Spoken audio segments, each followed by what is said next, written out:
before we start, can I just say about my holiday? Yeah, Right? come on, mate. I didn't really enjoy it. Why not? As you know, I hate heat, right? I hate beaches. I hate sand. I'm sorry, this may sound creepy, but I just wanted to sort of be in a shed with you lot and Oz on. I miss the Oz on. My holiday starts now! I'm Henry Cole. Let's just take things one at a time. And along with fellow fanatic Fuzz Townsend, Quick, have a look in there. we're back on the hunt for vintage treasures. Oh, cool, blimey. In the nation's sheds. We're going to buy them, fix them up, and sell them for a tidy profit. Yes! Welcome to Shed and Buried.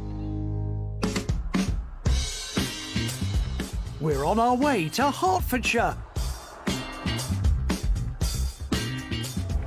Can I just draw your attention to the fact that we're in the Land Rover again? Yeah. I wonder whether you forgot to get the tyres sorted on the van.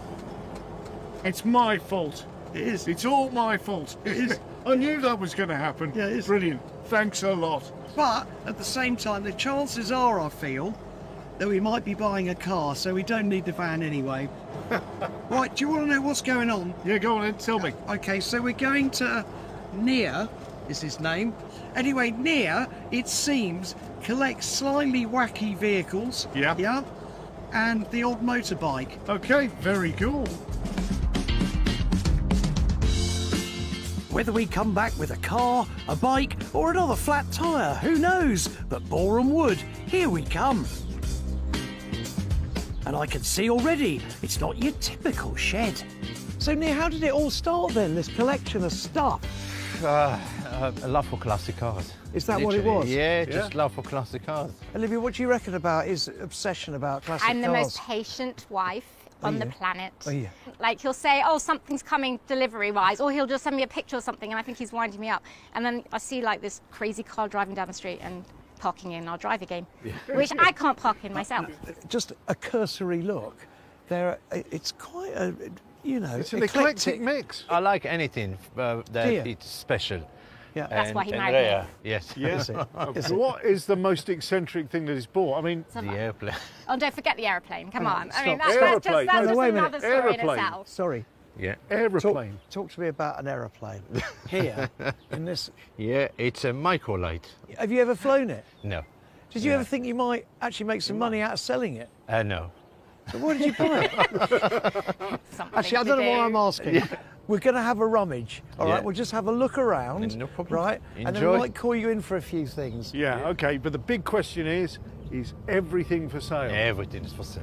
Including the plane? There might be a chance at the end of the day that I'll be able to put my car in my driveway again. Okay, look, fantastic, guys. Thank you so much for letting No us have a worries, rummage. enjoy.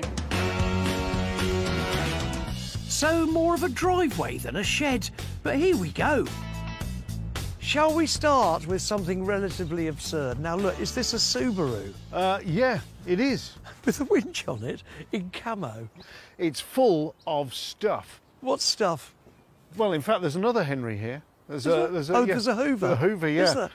So this is being used as a shed. Time to walk away, I think.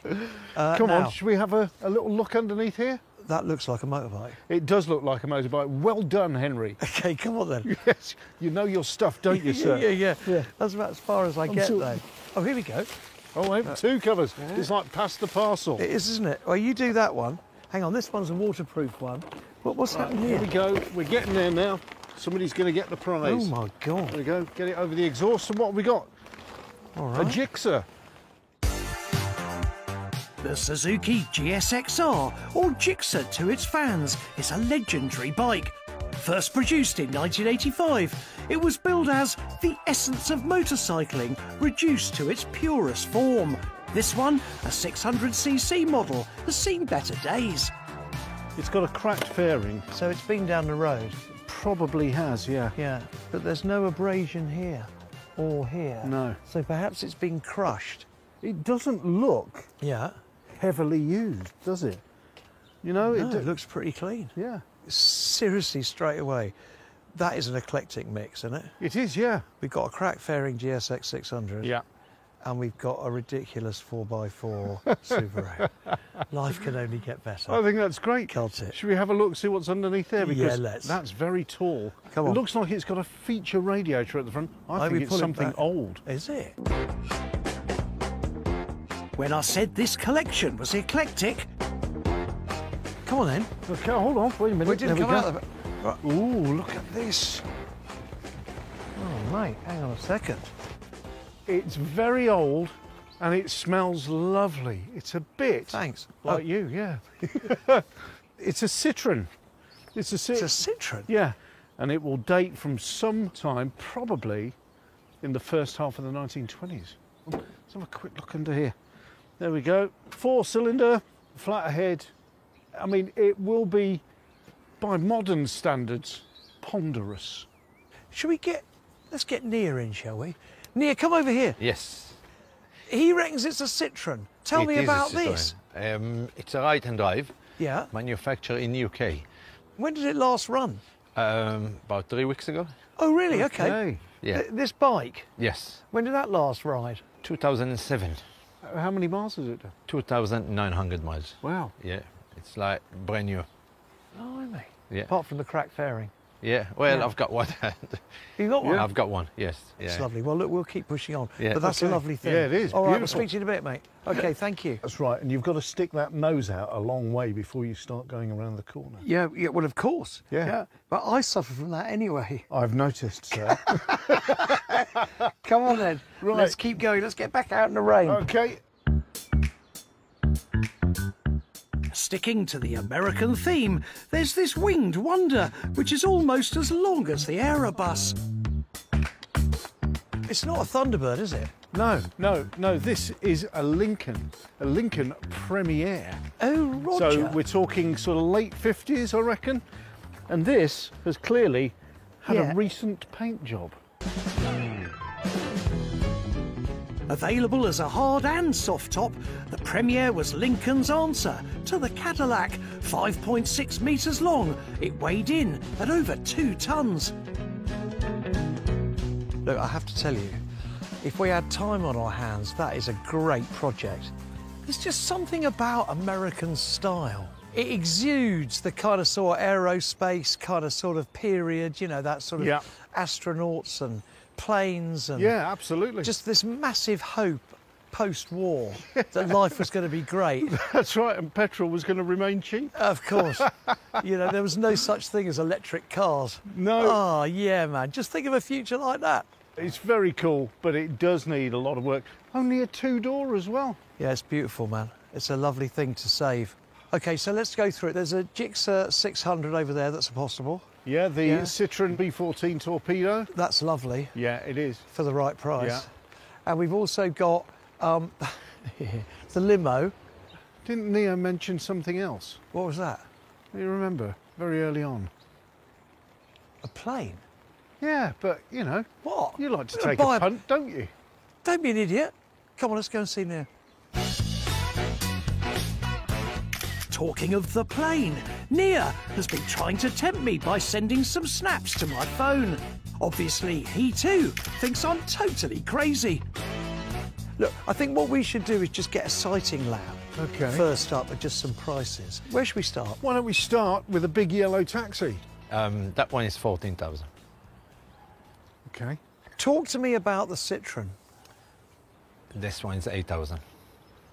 8,000? Yes. OK. What else we got? 2 wheels. Oh, Oh. yeah. Yeah. OK. How much is it? 2.5. 2.5. 2,500, yes. All right. So how much is the plane? Seeing as we're 3,000. So, hold on. You're considering an aeroplane. Can you fly an aeroplane? well, right, the interesting thing is is that I'm considering an aeroplane that I have never seen. What do you think he did? Yeah. He just took a plane. Can he fly it? No. Here we go. You're like kindred spirits. Here we go. I've got a. Now listen. £3,000 for the plane and the Gixxer. Oh, no. Well, both of them. Yeah. No. For 3? No. No, What was no, it? no. Five? And because of the chutzpah, you have to add another 1,000 to it now. It's going to be difficult. Yeah.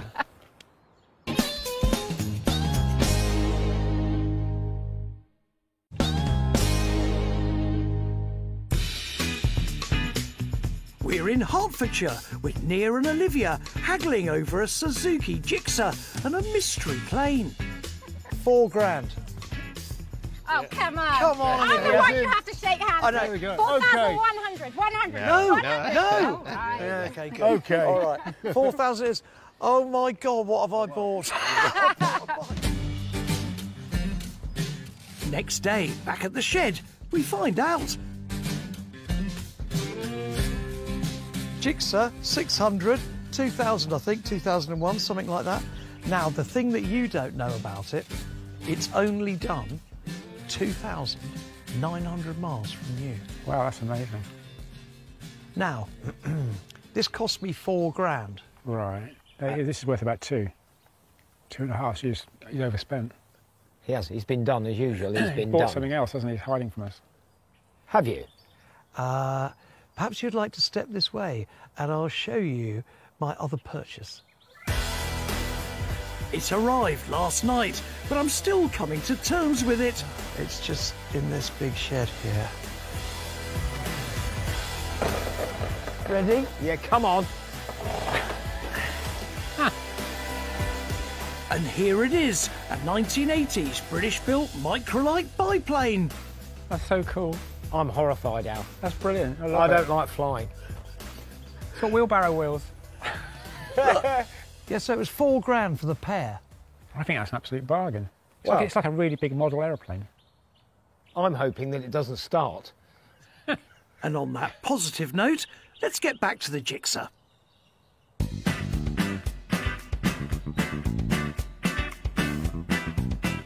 Our Gixxer looks good, but it hasn't been run for 17 years. Alan's big worry is the state of the petrol tank. Just as I thought. Well, look at that. Have you ever seen one that bad? That's the worst one I've ever seen in my life. Oh, it is a tad rusty. And the Achilles heels of these bikes is the fuel injection pumps in the tank. You might need to get a new pump. You might need to get a new tank. Next morning, we swap the shed for the hangar. Here we go.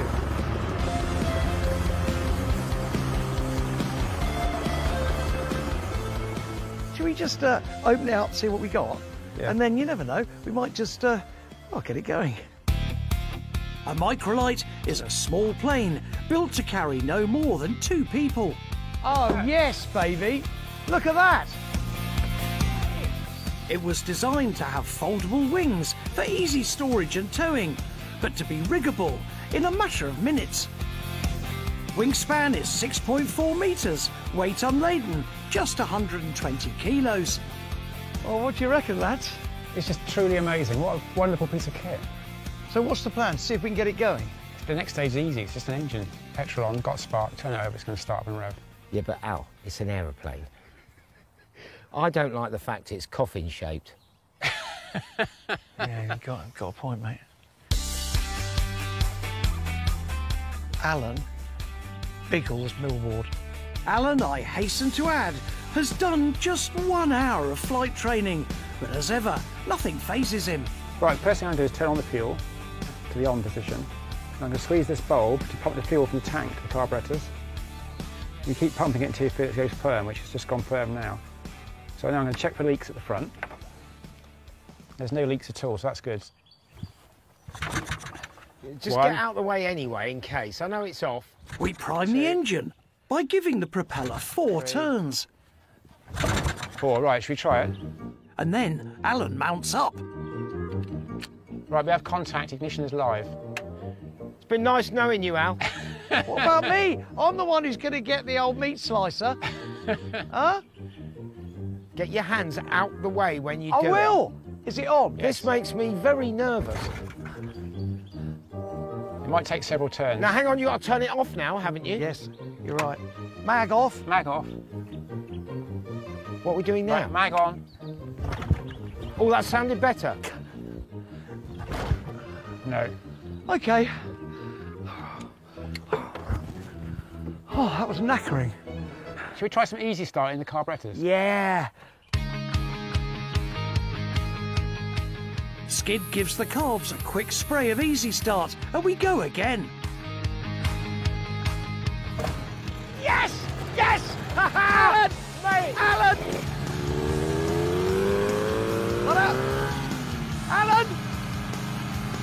He's off! Orville Wright, Louis Blériot, Buzz Lightyear, and now Wing Commander Milliard. That's absolutely hilarious. It's running. That's speed it's going. We've got to keep these wheels firmly on the ground, because none of us have the licence or the experience to fly it. But previous owners clocked up over 100 hours on our microlight, and it looks capable of many more. It starts its second turn. It ticks over and idles. Mate, what an amazing thing. That is incredible. Hey? I am going to eat humble pie and say Yeah. that is amazing. Oh, good lad. All right, I'll tell you what a result. And that ain't all. The good news is that Fuzz is here, and he's sourced a new pump for the Gixxer. Right, let's get it in. What's the orientation? It goes in that way round. Okay, fantastic. You're very useful sometimes, Henry, you know. Very useful indeed. There we go. Well done, mate. There we go, that goes down there. So we've got 4 of these.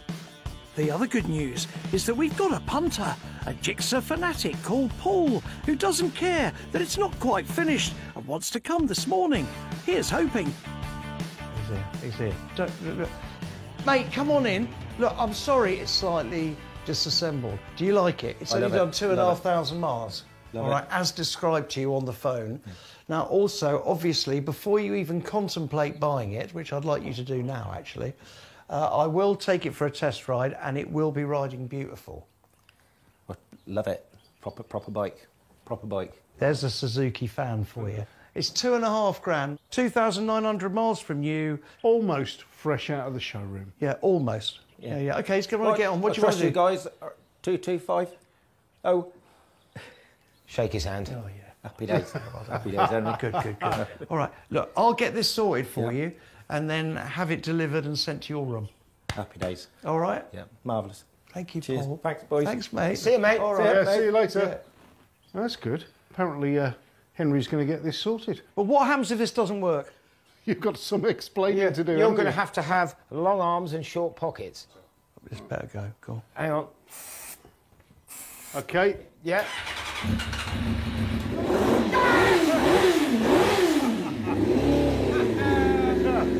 That's it! That's it! Stop while we're ahead! Cut! All right, it's a running bike, Paul. Hey? Not only that, it's a really nice running bike. Oh, Alan, running you're a really legend. well. Skid, you're sort of a legend. That's perfect. And I'm an absolute legend. You're a marvellous man.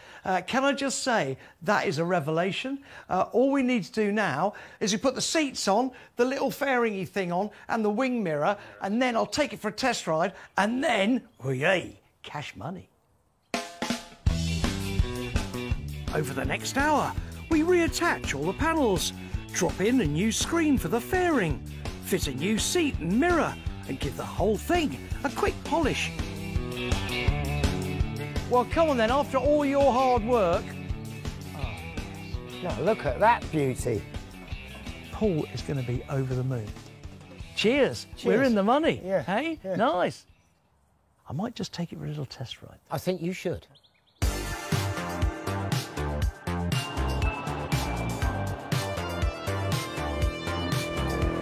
And the best news is, we're not going to have to give Paul his money back.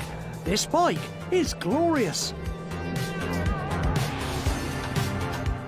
I took a 4 grand punt, but I've already made 2 1/4 on the Gixxer, and microlight planes can sell for up to 3.5 grand.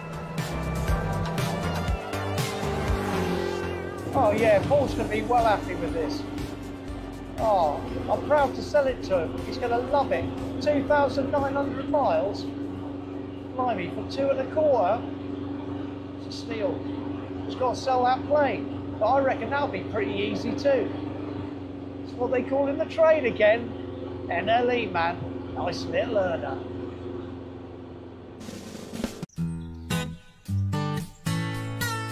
Now, Roy, we've been talking, the 4 of us, and we think we need to become slightly more supple. Oh. So, would you join us in a yoga session? See you later. I'll join you, Roy. Don't you join him! You come back here! We're up for a go. Yeah, we're up for a it. go. Yeah. Yeah, definitely. Yeah, look, hold on. There we go. Start, we can start. Actually, thinking about Oh, it. hold See you on, later. hold on. Just Oh, me and can you. you just help me there? Yeah, is that all right? Oh! We're back on the road, trawling Britain's sheds for automotive treasure. It's kind of like a secret showroom. I spy, with my little eye, something beginning with G. But this time, it's all about classic cars. We could do something very special. We're going to find them, buy them. We might just have a deal. Yeah. And assisted by a team of top restorers. Ta-da! We're off! We're going to bring them back to their former glory. This is what classic car ownership is all about.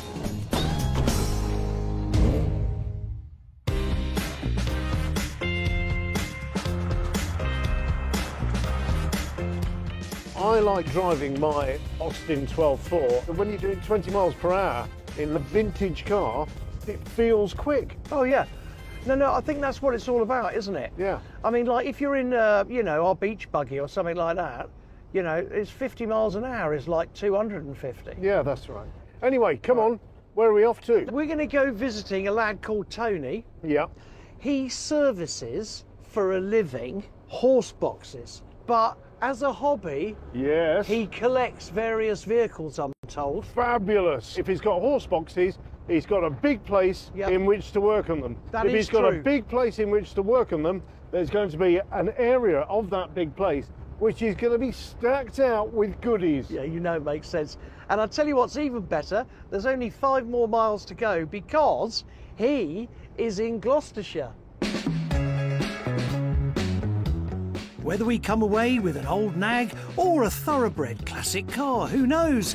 But horsebox heaven, here we come. You got off on a good start there. Mate, this is what you call a good lick. Yeah, eh? that's right. Well, I'm I excited, wasn't aren't I? expecting that. No, I'm excited. And I know you are as well, because you've I got am. that kind of vibe going on. Look at that, eh? Eh? Look. Here he is, look. Tony, now look, there are a lot of horse boxes around. Yeah, Is there other stuff apart from horse boxes? yeah, there's cars and bikes everywhere. Now, we're obviously after cars at the Mo, yeah? Yeah. Now, what kind of cars have you accumulated over the years? Well, various really. Most of them in bits, mine. So they've all got work needed. Yeah, absolutely. Okay, well that's interesting, but are all of them up for sale? Depends. So if the price is right, You never know. yeah. Well, look, I'll tell you what, mate. Tony, can we have free range You to certainly go and can. have a rummage? Yeah, All whole sales. And then hopefully we might be able to have a little haggle at the Okay. end on something. Yeah. You know what I mean? Yeah, A absolutely. voyage of discovery. Is that what it is? Yeah, it is, yeah. I thought we were just going into a shed. Tony, look, we'll see you in a little bit. Okay, yeah, All right, that's all mate. right. Okay. Where Go on should we then. start? I don't know. You decide for a change. Let's start here. Great. I like it. Okay. This is a Vauxhall Viva HB, a two-door saloon from the 1960s. Initially they sold well, with 500,000 produced in just 4 years. But the build quality was poor and they tended to rust. This car comes from the days of trusting folks. Oh, what? Oh, really? No bonnet catch inside? No. Look, are these desirable? I mean, are they an emerging or have they emerged as a classic? I love have that. a limited Can I just stop market. you? Can I just stop you? I just love it when I ask you that. You go, there's a limited market. Yeah, there is a limited market. I mean, your market is limited to the amount of people Yeah. remaining alive who remember these and used to be transported around in them in the 1960s and 70s. So not many then? No. No. Before we go inside his mega shed, I've just spotted something. Hang on, there's something yellow over here. Oh, mate, I used to have one of these when I was a kid. Yeah. First revealed at the 1962 Motor Show, the Triumph Spitfire was a hugely successful small sports car. Its Italian styling and spirited performance has given it a loyal following, but like its namesake, the fighter plane, this one has been in the wars. Don't be too dismayed. The impact was here, like that. Yes. Yeah? High up. right? Is that good or bad if it's high Well, up? kind of, because this is a Triumph Spitfire. This is the last of the small chassis Triumph. It's constructed on a chassis, and then everything just sits on top of it. Okay, but are you saying that the chassis might be bad? I'm saying that the chassis might be all right. Look, Shall I we tell have you a what, look, let's open it. Look, Yeah. it's not attached at the front Ready? there. Oh, okay. Oh my God. So that's the bonnet. Now what's gone on here? Right, so it looks like that front bit of the chassis has been cut off. Okay, so basically we've got a bonnet that's been wanged. We've Yeah. got ourselves a chassis that's been wanged on that side that needs replacing. But now the rest of it kind of doesn't look too bad, does it? And it looks like it's been well looked after as well. Yeah, it does A look relatively new radiator by the looks of things. It's Yeah. clean, it's lovely. Yeah, Somebody has cared about this car, but unfortunately, until they wanged it. overestimated the efficiency of the braking system. I mean, look, if it was for the right price, you know, a couple Yeah. of grand or whatever, how much are these worth? A nice tidy car, I reckon between 5 and 8. But yeah, All right, well, okay, maybe. It's a lot of work, though. come All on right. then. Should we have a look, see what else is around? Yeah, come on then. Come over here. This is where you want to look. That is a Ford Zephyr Mark II, but Can I just say, Yeah. straight away, is this a Ghostbusters truck or not really? no, but you can be forgiven for thinking that it's something similar. With this car, you're buying a different class of motoring. Big car motoring in roomy six-seater comfort, but at a cost that still makes sense to the family man. Introduced in 1950, the Ford Zephyr was an attempt to bring big car US styling to the UK market. For some people, though, it wasn't quite big enough. Ford didn't make their own estate version of the Zephyr. Right, so who did? Well, Abbott, the company, came along and said, we've got a good idea. Station wagon version of the Zephyr. Oh, wow. So what they did was they grafted on a roof and a back end, so you can see the original lines of the car there. Wow. So this is grafted on. What's it like inside? It's pretty good, actually. Is it? Yeah, it's all there, and it's original as well. Love the sun visor. Very, very interesting. I think something has floated your boat. Mate, I'm loving it. Mate, it's well cool. I could see you and me in this. Yeah. Hang on, motorbikes. Yes, I know we're supposed to be here to look at cars, but I just can't resist. Oh my God. Oh my God, look at them all. That is one of my dream bikes. Look, ZXR 750 in lime green. That's not what we're here for. Lovely to look at. That's it. Okay, Henry? Go on, take me away, take me away. It is a terrible All right, shame. that's I nice. understand. No, What's that? No, I mustn't. Come on. don't look. Fortunately, there are plenty more four-wheel delights on offer in Tony's next shed, including a second Ford Zephyr, a hermetically sealed Ferrari, and a mystery car under a tarpaulin. So, am I right? Is this a Jag? It is a Jag. Oh, what is it, actually? Hold on. 3.8? 3.4. I do love these, all Inspector Morse and all that kind of stuff. Oh, you know wait, what I mean? wait, hold on there. Hang on, you're going to tell me something. You've made an error. Have I what? That Inspector Morse drives a Mark II Jaguar. This is not a Jaguar Mark II. This is a Jaguar S-Type. Note the peaks on the front of the lamps here, and also the wraparound curvature of the indicators here. These came out around about 1964-ish, I think, something like that. And So it's as old as me. yeah, that's right, it is. 60 years old. Yeah, so that basically No tax. has, yeah, no tax, no MOT, and at the moment, not quite roadworthy either. No. Hey, now look, okay, so obviously we're not going to go for the Ferrari, are we? But, okay, we've got the Spitfire. Yes. We've got the Zephyr Estate. We've got the Vauxhall Viva. Yeah, If there is a point where the deal's floundering, yeah.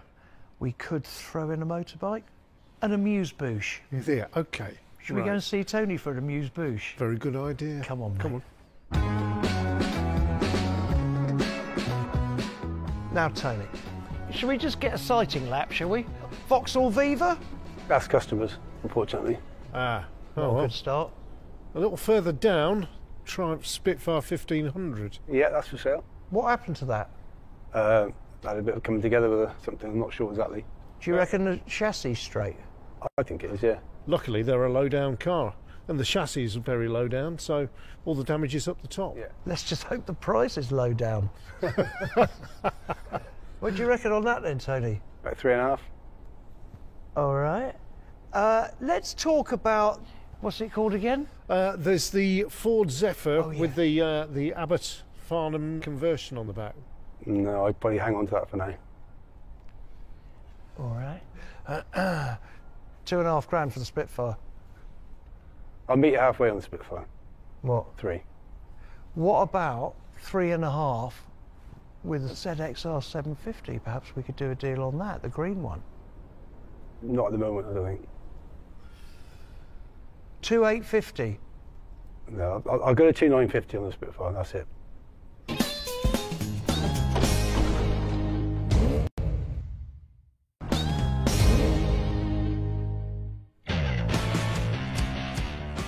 We've just found a troubled Triumph Spitfire at Tony's place in Gloucestershire. Only problem is the price. 2,850. No, I'll go to 2,950 on the Spitfire, that's it. Well, nearly in the middle. I mean, you wouldn't part friends for 2.9, would you? Go on then. Well done. It's gone very well. Okay. Right.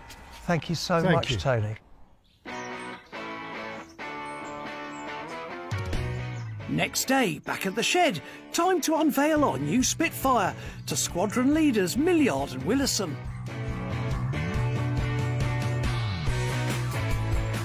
So, boys, It looks immaculate. it's mint, isn't it? Phyllis as well, which is really nice. Yeah. I'm reminiscing, mate.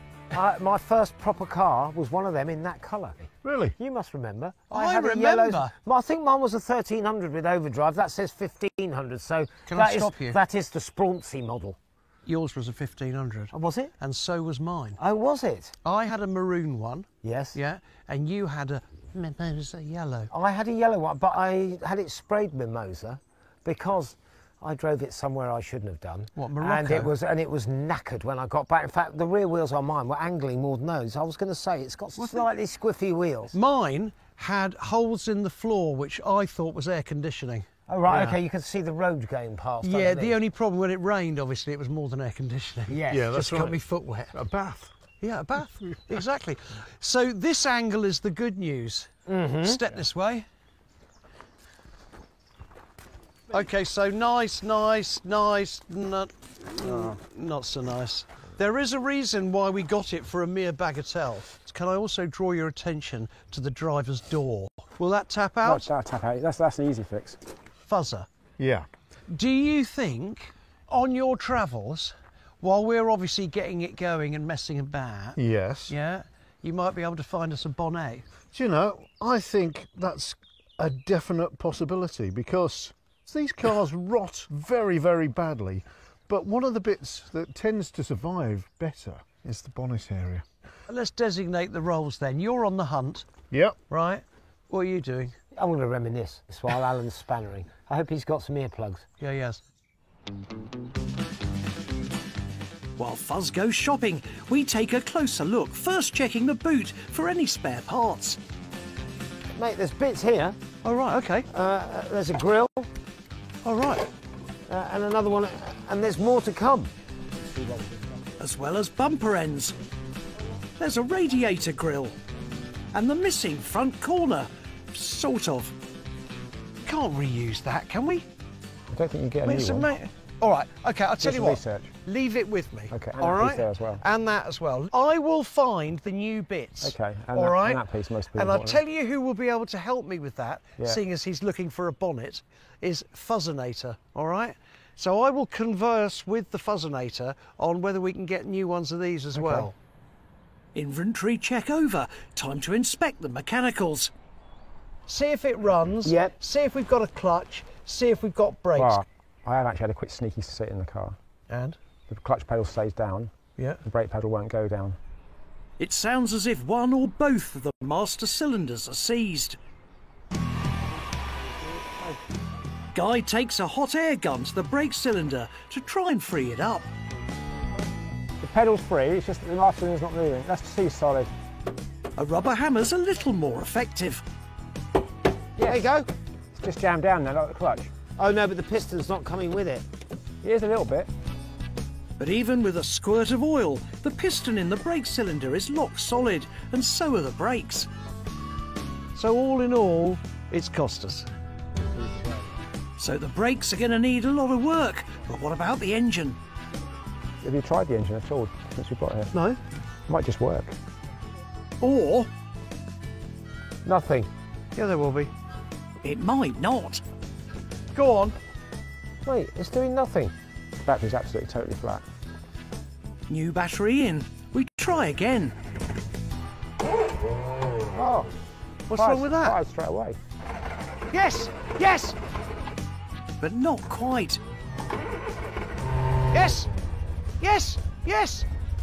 Wait, it's running. It sounds all right. It's on one. It's on one cylinder. This time, though, we're in luck. As the engine warms, the other cylinders chime in. How many cylinders is that? 2? Until eventually, we have 4. That sounds all right. That sounds really, really nice. That sounds good.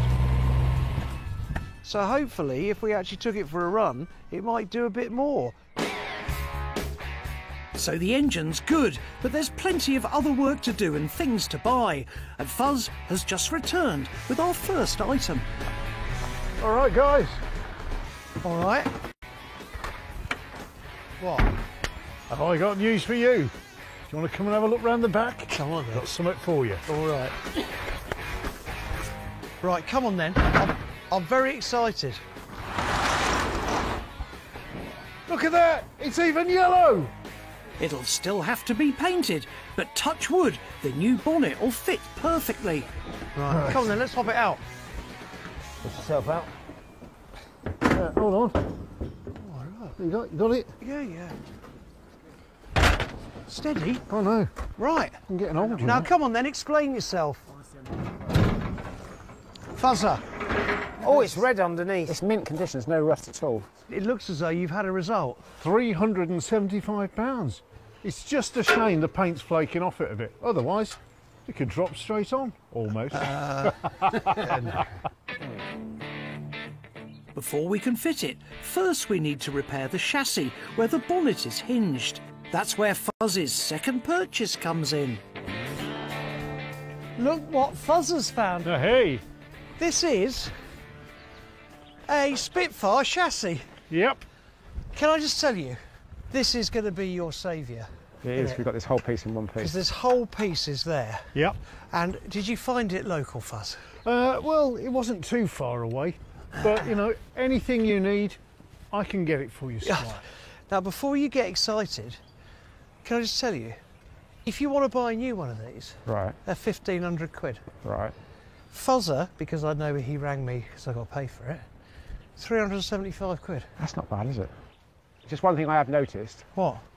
there's a rust hole in the bit that we want to keep. I know that the rust hole is there, and that is the only bit of rot on this chassis. Very sorry about that. One thing that's really good though, because we're cutting this off, Yeah. get this sandblaster, I can repair this on the bench. Easy job. There we are. That's exactly what I thought. Without more ado, Alan cuts off a strut we need from the donor chassis, while Fuzz and I talk high-level strategy. Once we have got it on the road, Yes. all shiny and lovely, what do you reckon we should do potentially? I think that we should get together with a whole load of other Triumph owners and talk about our love of Triumphs.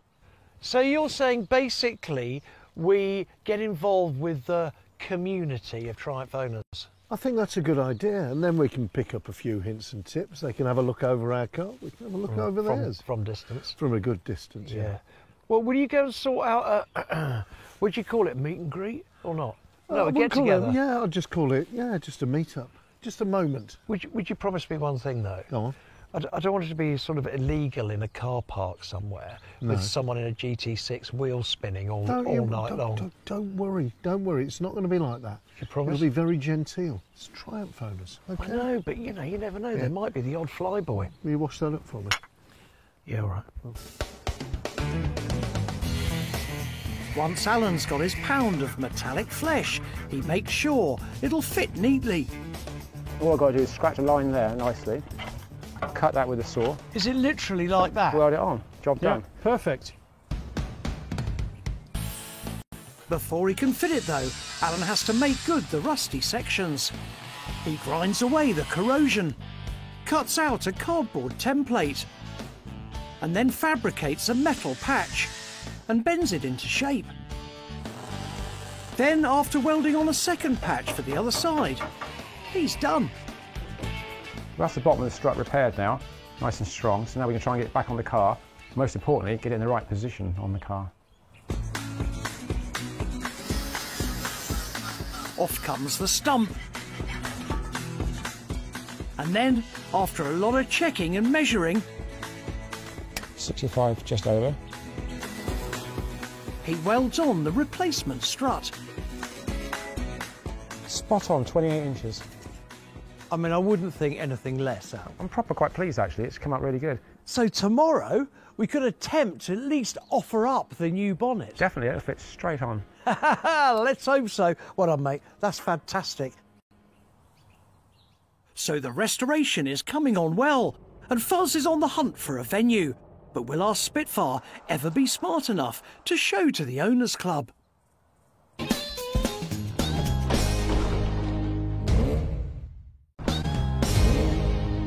Oh, it's just lovely.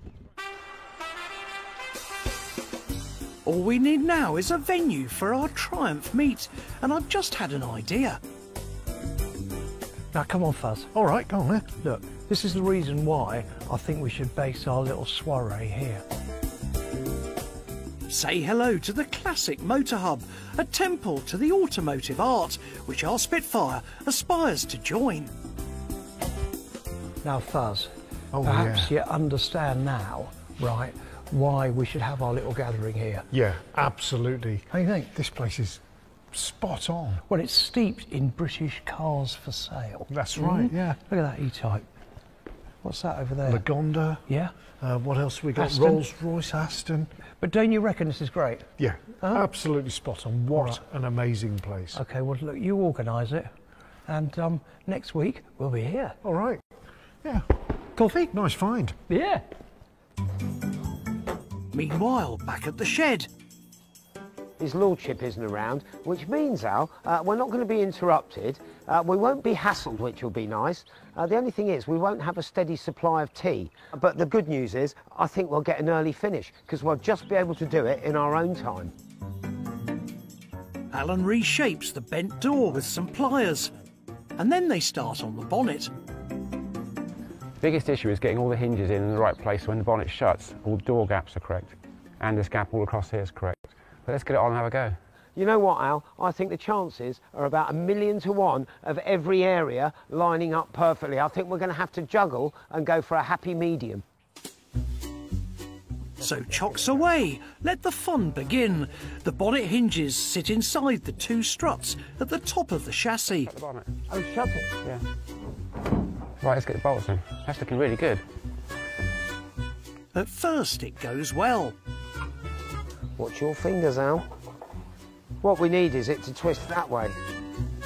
But getting everything to line up perfectly is not so easy. It's just touching here, and it's about a 10mm gap here. We really want a 5mm gap. So we're only about 5mm out. Yeah, but how are we going to achieve that? We need to tweak the brackets.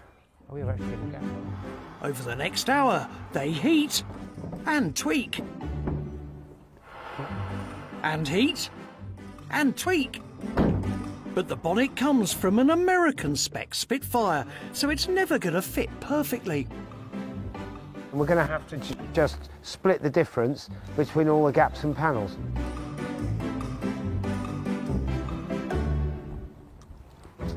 I knew it was going to be a nightmare. because it has been in a crash. Anything that's been in a crash, nothing's going to line up perfectly. This one definitely doesn't line up. Definitely doesn't line up, but I think between the two of us, we're slowly getting there. The door shuts are nice, the bonnet shuts are nicer, and I think if we keep going, eventually it'll be perfectly acceptable. It's a proper nice cup of tea you made. Thank you, mate. Cheers. After the break, they try a different approach. Guy shortens the hinge bolts, and Alan refits them. And hey presto! That's made a massive difference. Do you know what as well, Al? I think it's lower here.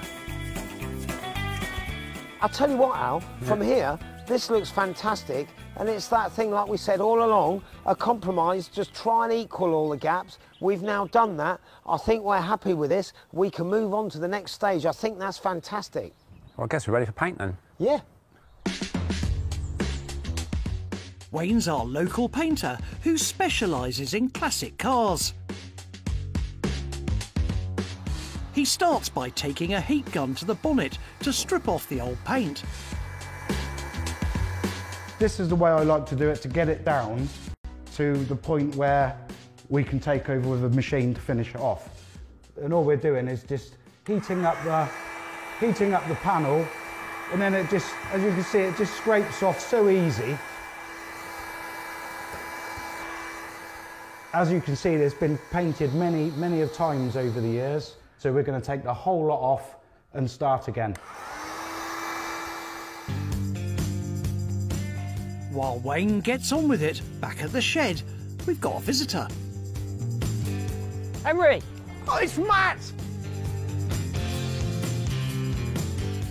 Matt's an automobilia dealer with a fabulous personal collection, who I've traded with many times over the years. I was local and I picked some bits up. And I thought, I know, before I even get home, I'll call in, see you, see if you wanted some bits. Of course. Yeah. We're always in the market. Trinkets, obviously, you know. Trinketry at the right price is our middle name. Want to have a look? Yeah, come on then. Let's go. Ooh, what's in there? His van is like a mobile shed, rammed full of goodies. Red X dispenser. That is nice. Yeah, it is very nice indeed. Oh, look at that. Yeah. Drive assured mechanical brake for motoring peace of mind. Battery cell tester. Look at how I think it's Wow. new old stock. Is it?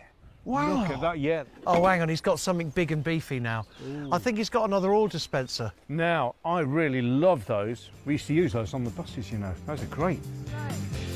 Only question is, just how much of it are we going to buy? And what does he want for it? How about £350 for all of it? 300. And 10. All right. Go on, go on. Back at the paint shop, Wayne has stripped the bonnet and is mixing up a very thin layer of filler. It's designed to even out the surface and hide any small dents and imperfections. What we'll do is we'll get the infrared lights on that and dry it off, and then it'll be ready to sand down. Next day, Wayne sprays on 2 coats of epoxy primer to seal and protect the surface. It's a shame to see the yellow peril fade to grey, but this is an important part of the process if our paint job is going to last. What we're going to do now is we're going to bake it for probably 45 minutes, and then we'll get it demasked into the other room for preparation prior to the final coat of paint. While the paint dries, me and Guy are going to give the trinkets we bought from Matt a quick wash and scrub up. For years, wood polish has been my go-to. For anything metal, Guy prefers oil, though it's a bit messy. It seems it needs to soak in for a little while into the dust soakage? to remove it. So you've got to put it on there and leave it. You can actually chat while you're doing it and take your time. You love that. Yeah, it's good, I like that. Yeah. You hate it. I Thinking, know. oh, I'm stuck with him for hours. I want to crack on. It's all about leaving the original patina, but making it look loved. On the other hand, it's always worth being a bit more invasive with bare metal, like this coolant system tester. which Guy polishes up on the mop. Look at that. That has come up proper lovely. So, oh yeah, look at that. Yeah. Here, so what that goes... in there, I think. Oh, Guy Willison, that's just does fantastic. it go on that Yeah, one? yeah. If I was going to sell it, that's doubled its value. Absolutely. And talk of increasing value, back at Wayne's World, the colour coat is going on. Inca Yellow was one of the most popular paint jobs for Spitfire 1500s. The Spitfire's designer, Giovanni Michelotti, worked for all the great Italian sports car manufacturers, including Ferrari, Maserati and Alfa, and even designed buses, but best not to mention that near fuzz, for obvious reasons. Once the Spitfire all painted now, I think it looks really good. We get it all built back together and get it back to Henry. Next day, the Spitfire's back at the shed. The colour match is great. Has he done the whole thing, or has he just blended in the bonnet? Oh, mate, he's done the whole thing. Well, it looks it. It's fantastic. Paint respray, isn't it? It's just the way it all fits together nicely now. So what have we got to do to it now before we're running and riding? Fit the headlights. Yeah. And sort the brakes. Right. And give it a nice clean inside. Okay, and that's basically it? I think that's about it, yeah. In rapid succession, we revisit the boot, our accessory store. Oh, there's a job for Henry. That needs washing. You said you were washing. That needs washing. Well, that needs washing. Oh dear, he's doing badly from the off. Organise all the parts that have to go back on. And start on the clean and restore-a-thon. Ah, yes, look, the sound of mechanics operating and me. I just wish you two could rebuild me, because I have to tell you, mate, I'm in need of full restoration. Yeah, well, yeah. So I need Alan to get me in the shed and come to cover and refurbishes the brakes. And then we're done. Next stop, the Triumph Owners Club. Will our Inca Yellow Spitfire cut the mustard?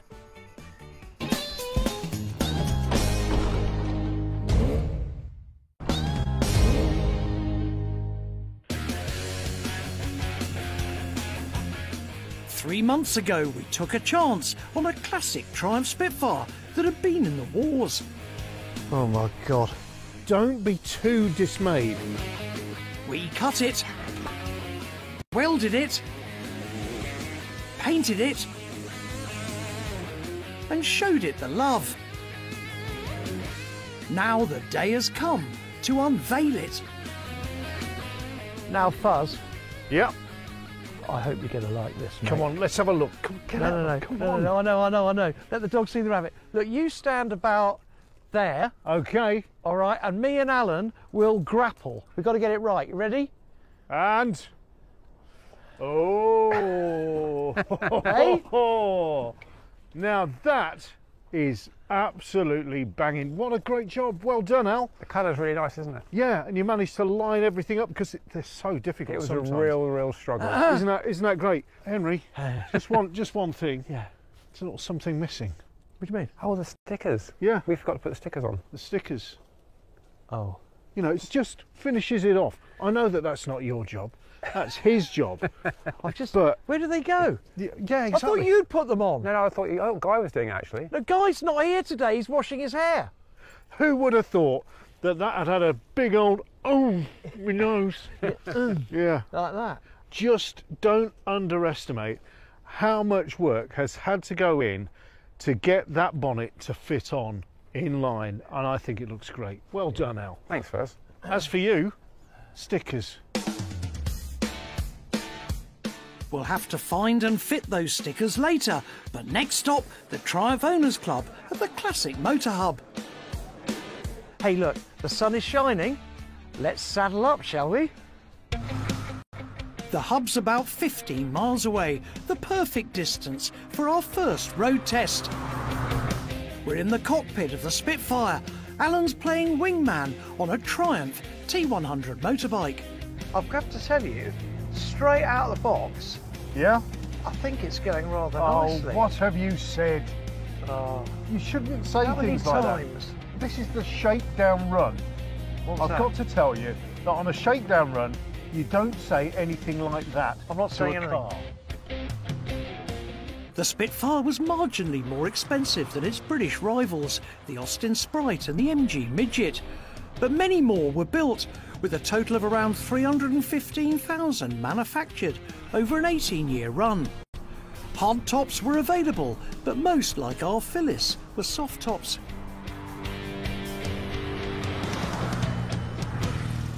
We'll have a little bit of hair action. I tell you what, that's magnificently glued. It is. I don't know how you managed to It holds keep it on there. Also, when I dive into a swimming pool, it stays there as well. Brilliant. Yeah.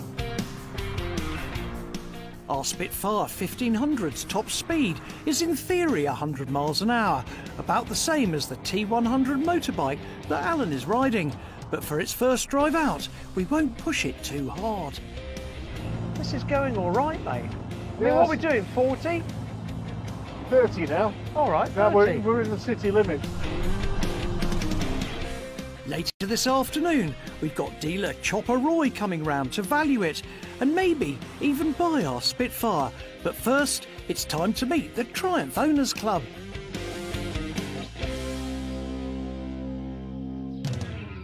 What do you reckon, Fuzz? What was it like? It was pretty good, actually. There's a little bit of tweaking, maybe a little bit of timing, maybe the mixture. I don't quite know, but we've got a little bit of hesitancy under load. What was nice, it's driving square and straight. Now From that the is back. very good to know, because we don't want to be crabbing, do No, we? it wasn't crabbing.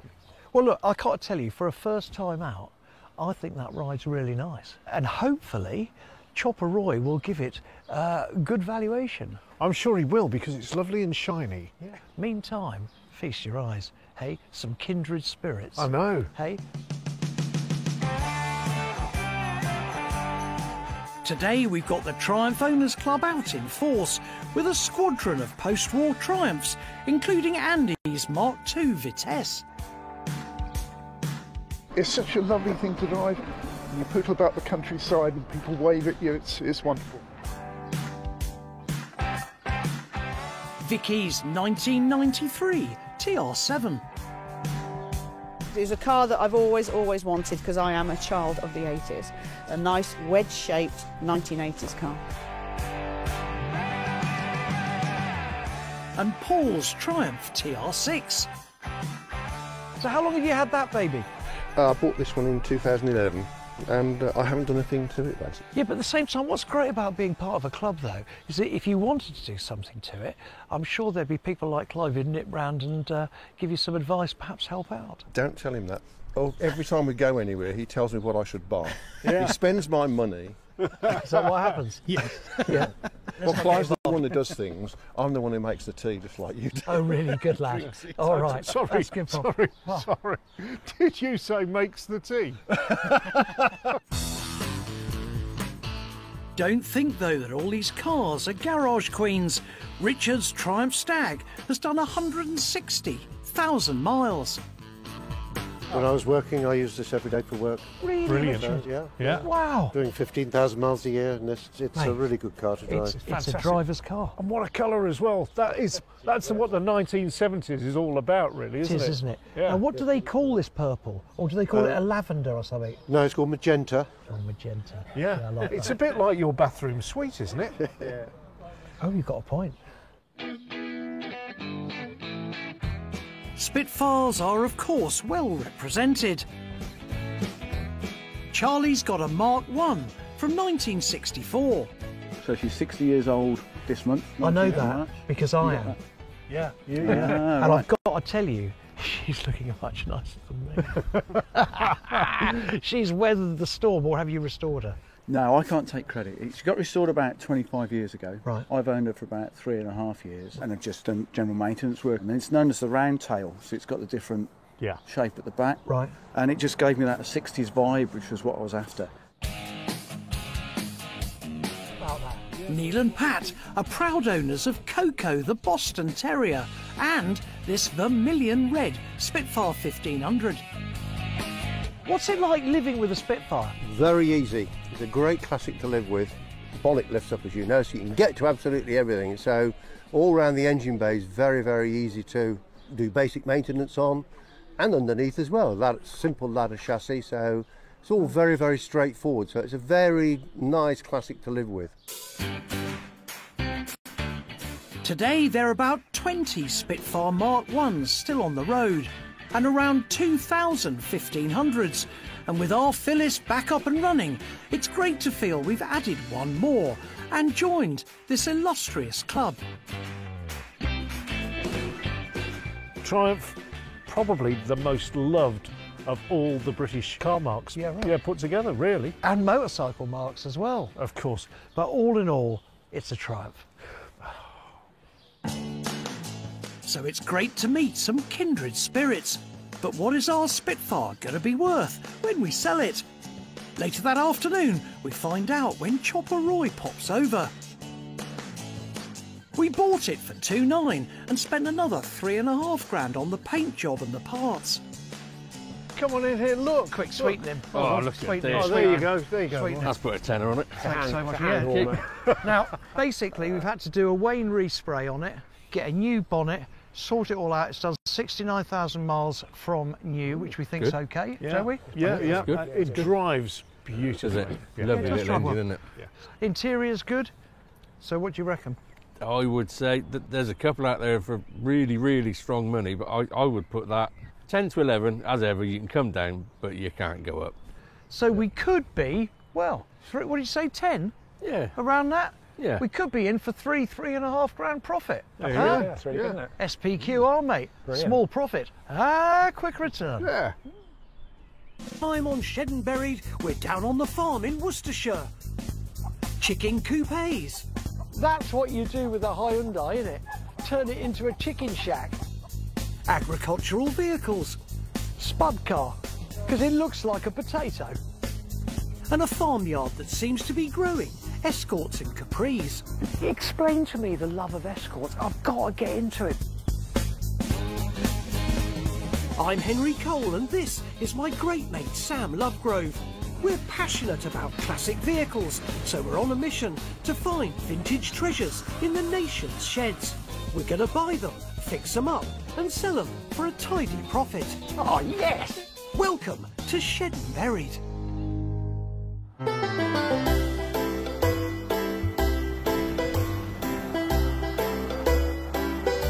Well, welcome to Shed and Buried. Sammy and I in the van as ever. We're on our way. We are wandering to Worcestershire. Yeah. Worcestershire.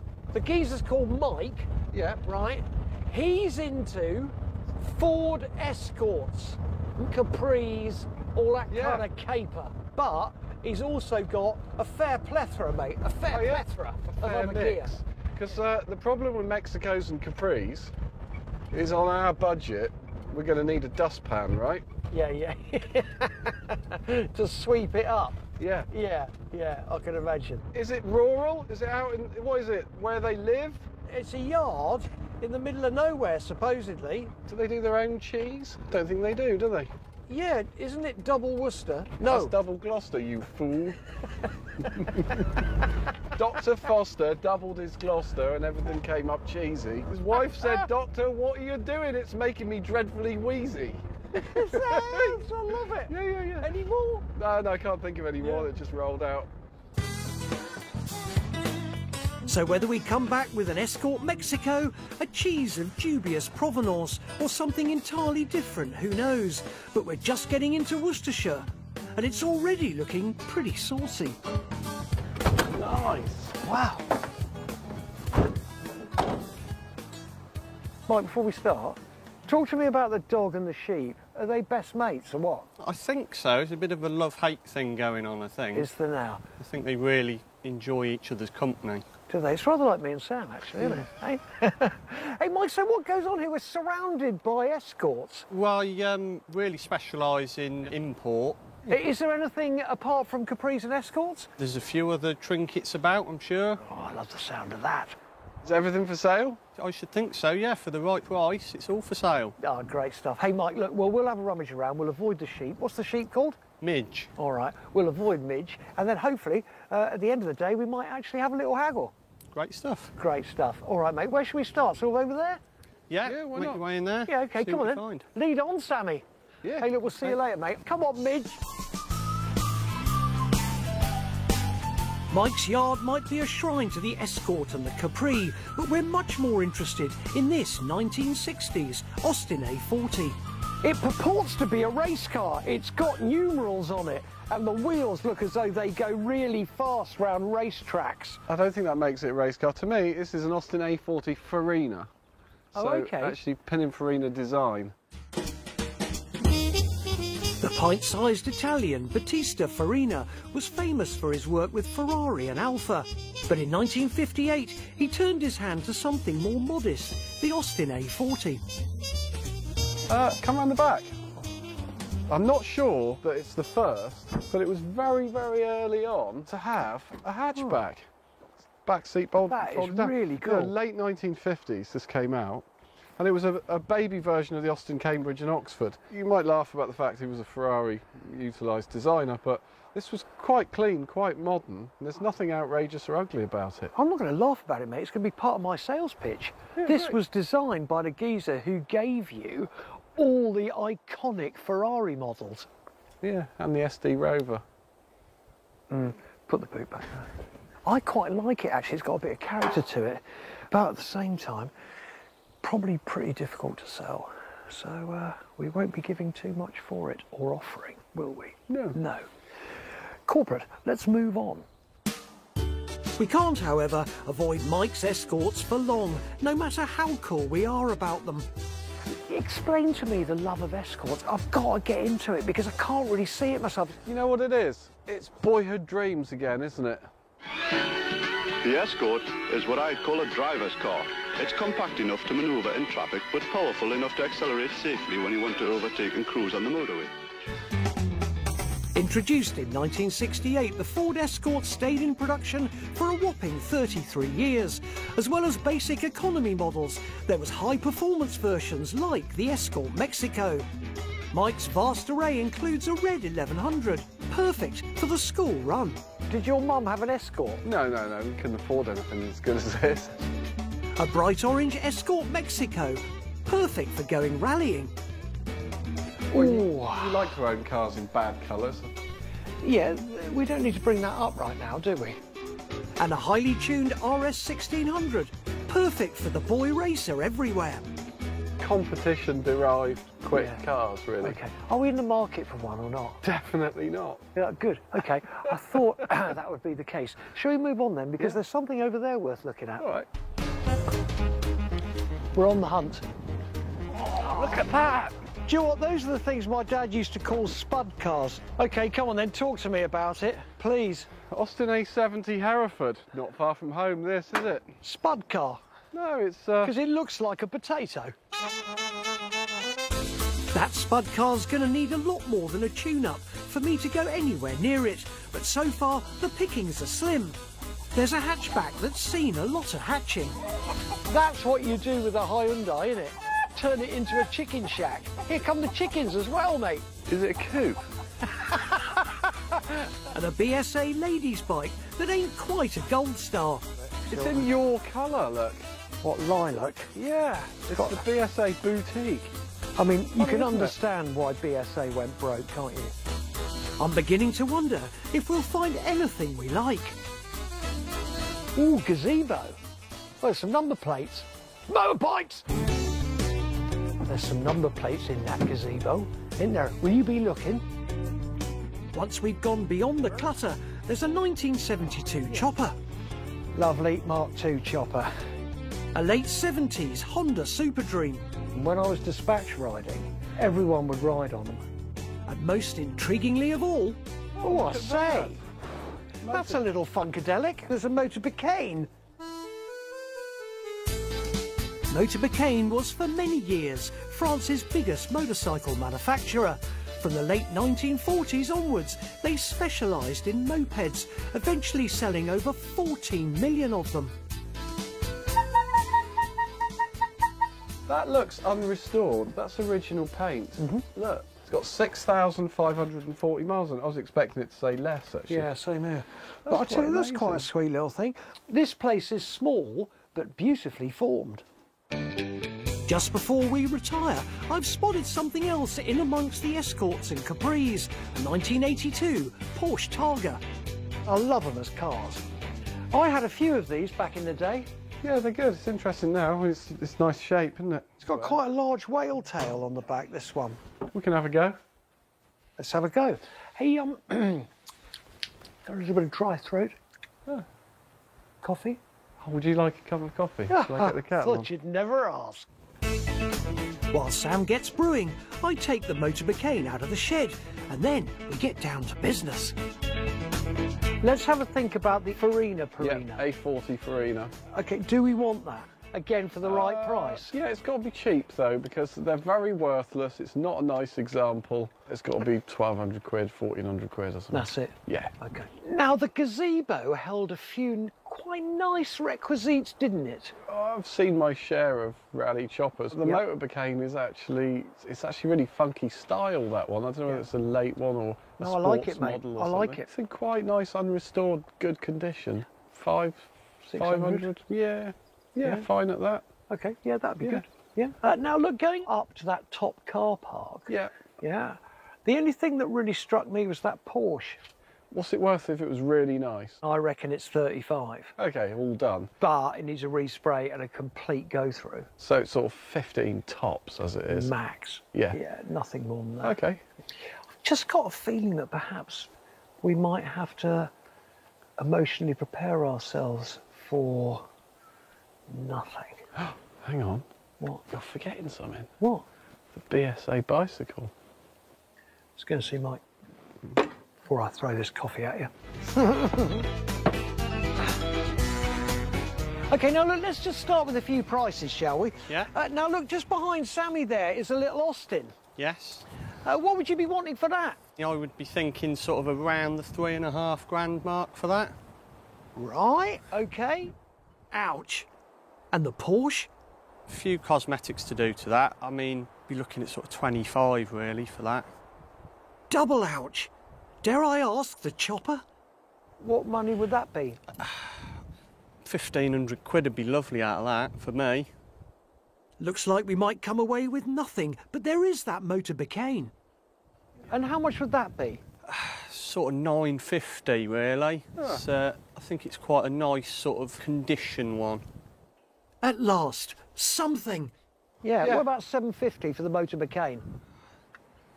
I mean, I'd meet you somewhere in the middle at sort of 850.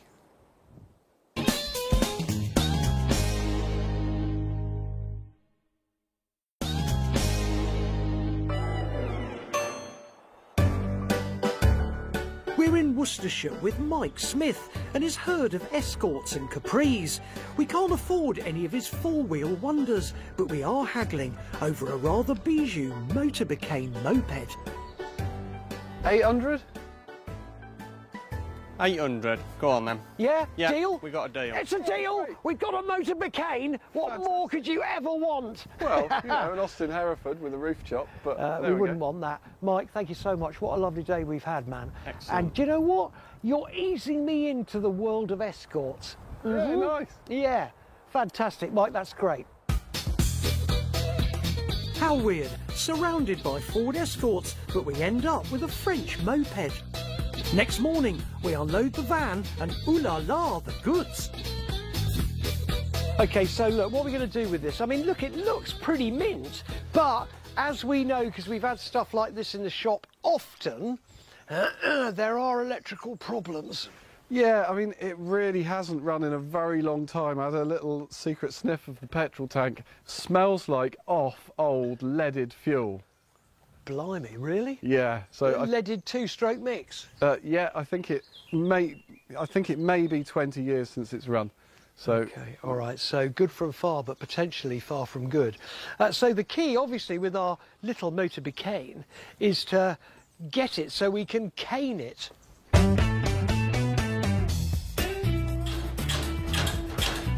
got to bring things to a safe working height, sir. No, absolutely. First things first, Sam checks the plug. Look at that. Sooty, oily, correct for a small two-stroke. Whenever you're ready. Uh-oh, no sign of a spark though. Well, that's quite useless. You might need to climb up and pedal fast. And then... Do it! Hey, look at that, cracking spark. Oh, really? That's fantastic. Should I be this unfit? Yeah, you're older than me, so I think I'll go with that as the right answer. After a quick biscuit and dog break... She is just absolutely focused on my ginger crunch. We take off the side panels. That's horrible! What was the point of a side panel with that? I like the way it's both sides. Look. Hello. Ah. Toolkit. I think it is for the toolkit. Are we taking these bits off? I think we better take everything off. Let's get okay, mate. What? Just to get lively? I'm trying to work out how to get... check that out. Sorry to interrupt before you take... Look at that tax disc. I haven't noticed that before. What? 31st of the 8th, 78. Ah, so that's the last time it was on the road. How cool is that, man? I mean, that is proper vintage. Funny you should mention that, but over here, it has been here since new. Motor Import, sole concessionaires. How cool is that? Sam wants to get rid of the old fuel, but you can't remove the tank without removing the seat, and you can't remove the seat without a world of pain. So instead, he unthreads the fuel tap and drains the tank that way. That stinks, that fuel. Yeah, it does. Really stale. And I think, looking at the condition of the bike, somebody... Oh, God. Somebody was keeping this in their nice centrally heated house or in a hallway. Look at that. Oh my God, oh, dear. Almighty, that's a horror story. That's quite a colour, that. That is awful. Just trying to get the last out. Oh wow. My God, look at it. Can I put that outside, because that really is humming. While Sam cleans the fuel tap, I clean the spark plug. That is what's left of a rubber seal. Though it certainly wasn't going to allow any fuel. Oh, thanks. Just the job. Yeah, don't put it in your pocket, all right? Because we've only got 2 left, and that, if there's only 2 of things, I notice. Where did the dog go, Sam? Oh, I don't know, she's just wandered off. Was she? How you doing, all right? Yeah, good. Yeah, quite clean now. Then, once Sam has fitted some new cable, I dribble in some sweeter smelling fuel. And we're Preta Tester. Shall I operate the choke? Are you right? And decompressor is roll that forwards. Oh, is it? Yeah, so you roll that all the way forwards I've got like that. I pedal like crazy and hope for the best. Oh, mate! Choke. It runs! That's fantastic. Smoking! Okay.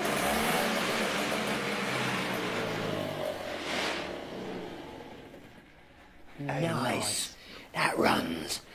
It smells quite funky as well. I think it needs a carburettor service. I'll tell you what though, that stinks, I'm out here. Same here. But I tell you what, we've got ourselves a running motor McCain. Next morning, the smoke has cleared, allowing the polishing to begin. We use different creams and sprays for different bits of the bike. A bit of T-cut for the paintwork, chrome polish on the shiny bits, and some silicone shine on the side panels. Nice. The most important thing, though, is to use plenty of good old elbow grease. The more time you spend, the better it looks. It's really nice to polish something that actually is coming up. Yeah, it's something that's genuinely quite nice and shiny under the dirt. Yeah, rather, I mean, look at that. Look at that headlight. Scuff through some worn out chrome with a bit of tin foil. Yeah, the usual which is the usual thing. After an hour, it's shinier than Kojak's head. Come on then. Big reveal. Da da da da da da. Isn't it nice? Hang on. That's that looks nice. almost new, doesn't it? That's great. Right, so it's all looking glorious. Probably time for a small ride out with a little twist.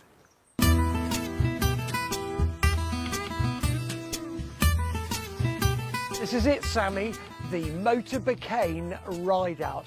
But you may see that there are 3 little mopeds here. We've got our little NSU Quickly over there, which ain't so quickly. We've got our Yamaha V50 little step-through moped, and we do have our Motor Bacane. Now then, our Motor Bacane is adorned with L plates. Well, Sammy and I have passed our test, so it's not for us. But we thought, hey, Sammy, 16-year-olds can ride mopeds. Please will you welcome my son. He is ridiculously tall. Come on. Why am I here? Because you're going to ride that. I only passed my test like 2 weeks ago. Chaz, are you ready for this? We'll give it a go. Unbelievable. He's taller than you. I know. Isn't that worrying? He's probably not finished yet either, is he? He's going to grow more. I've got this feeling that he's going to swamp the Motor Bacane. Either way, we're just going to have a little pirouette out, see if he likes it, and it's what should happen to a 50cc moped, isn't it? A 16-year-old should ride it.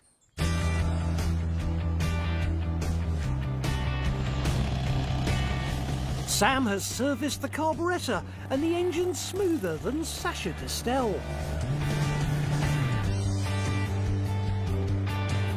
How you doing, man? All right? Yeah, it's fantastic. Loving it. It's awesome. Oh, man, I'm a very proud father. Oh, man, that's what offspring are all about, eh? Coming of age. The Motor Bacane SP93 has a 49cc engine and a top speed of 40 miles an hour. But if you believe that, you probably think a Citroën 2CV is an application form to work in a French garage. Sammy, I have to say, you and I have done some rides in our time, right? But this one is incredibly special to me, mainly because of you. Now, how was it? Honestly, I was quite nervous at the start, but got going and it was fantastic. But I tell you what, mate, seeing you on there, I kind of thought it was me on there. It's a little bit small for you, perhaps, is it, or not? Or you felt fine? It was all right. I didn't really feel any difference. Great, OK. So, look, it runs really nicely, right? We've got to sell it. Yeah, exactly. So, look, how much did it cost us? It was 800 quid. Right, and what have we spent on it? 25p on some metal polish, 30p on some wax, nothing, some fuel. And about 5 quid on some L plates as well. OK, so we're probably going to need about 1,200 quid for it, aren't we? Can I have it? Sorry, did you hear something just then? I heard something. I heard you're in trouble. What did you just say? Please, can I have it? Sounds like he wants it for free. Well, how much do you want for it? Well, I've told you 1,200 quid. I was just saying with Sammy, we need to. That would mean that we would make 400 quid profit. But you've got no money, Charles. No, but we could do a bit of a father-son deal where I mow the lawn or clean a bike or do something around the house. I don't know. That's a lot of polishing. Yeah, it's a lot of mowing. Yeah. But then again, we do have quite a lot of mowing.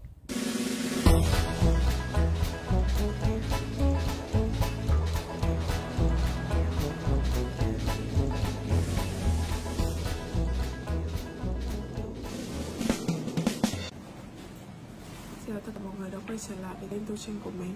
Hôm nay mọi người cùng mình hoàn thành bước chơi một con voi. Mọi người đừng đón xem mình sẽ tung bước tranh mình như nào nhé.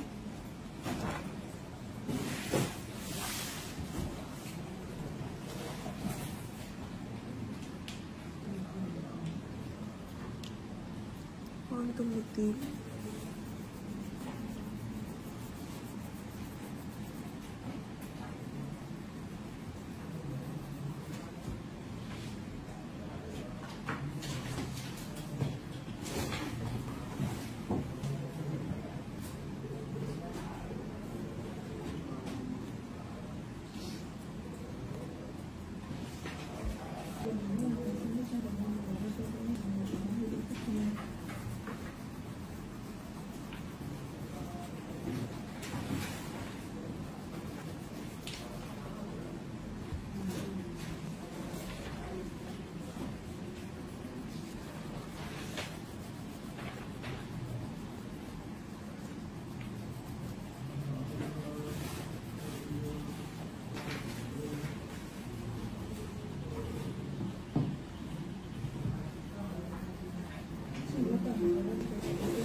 Chân màu đỏ.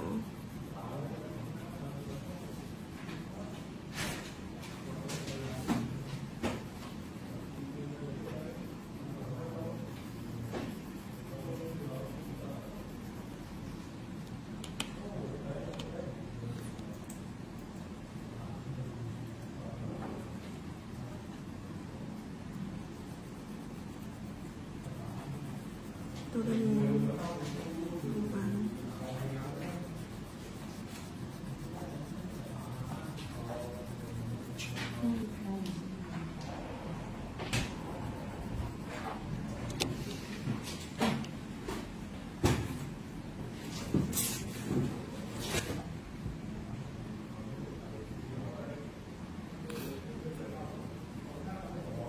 đám mây tô màu xanh.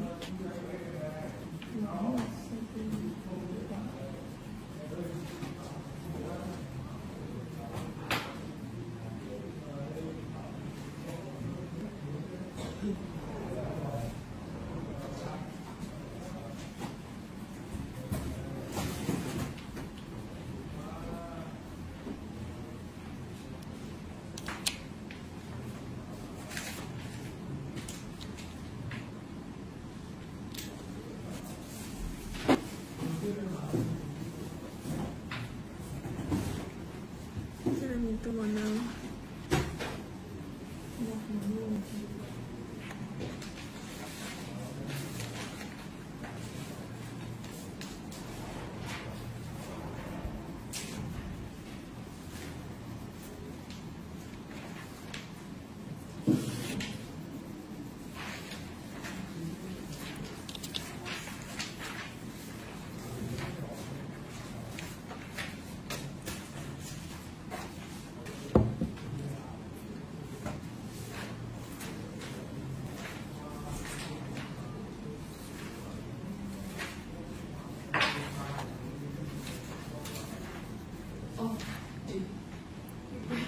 Như nào?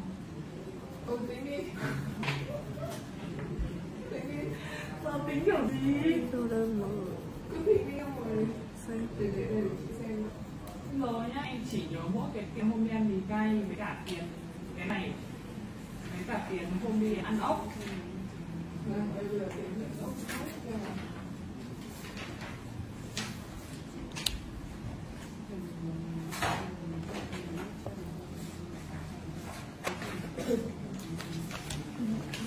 Làm rau ăn mình xong với kênh Cả Người theo dõi video của mình, hẹn gặp lại trong video tiếp theo nhé.